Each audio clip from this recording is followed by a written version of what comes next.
Earlier this year, I reviewed 2020's Caped and Dangerous. I loved it, so I instantly bought the sequel. My subscribers did not like it as much as I did. Less than 100 views? Oh. Arglefont Book Review, Arglefont Book Review. Bryn was the annoyingly upbeat trainee in the first book. It's many years later. She is the city's main superhero. Now she's grumpy and sarcastic all the time. I'm not sure how to feel about her complete personality change. On the one hand, it's funny and understandable. On the other hand, it feels like a completely different character with the same name.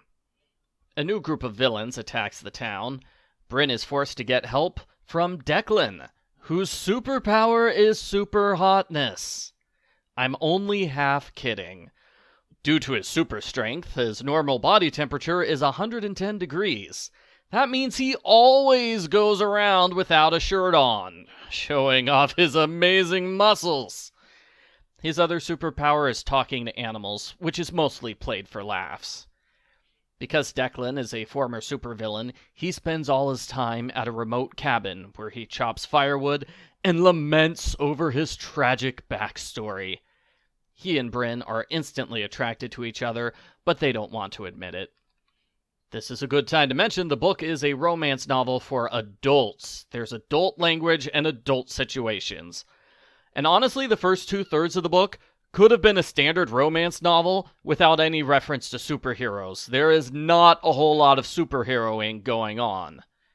A sudden snowstorm hits, and Bryn crashes her car. Declan takes her back to his cabin. He uses a standard cure for hypothermia, which puts their mutual attraction into overdrive. They eventually stop fighting their hormones, and they become super friends with benefits. This lasts for several weeks. I think in real life, a flying superhero would have been sent to bring them both back to town. How many people have been hurt while the city's protector has been off on an impromptu romantic vacation? In her defense, Declan is really hot.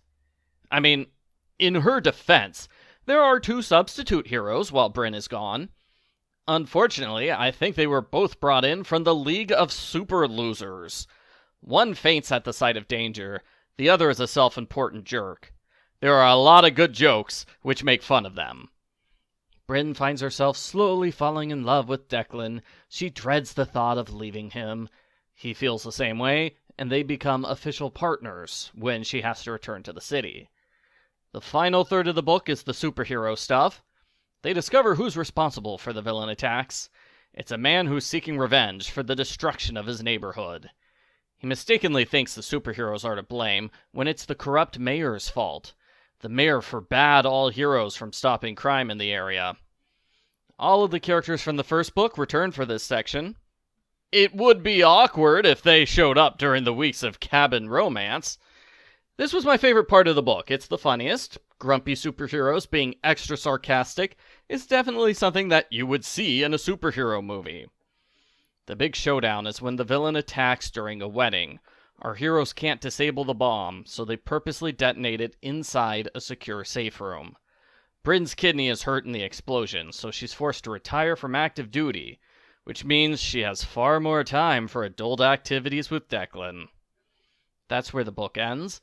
I enjoyed this book because it's funny. I didn't like it as much as the first book, though. The first book had more superhero stuff the whole way through, while this book mostly limited the hero stuff to the final third. Since half of the book is 2 characters alone in a cabin, it has less story and plot. Still, I like the book. I read the entire thing in one night. And if there's a sequel, I will purchase and read it immediately, just like I did with this one.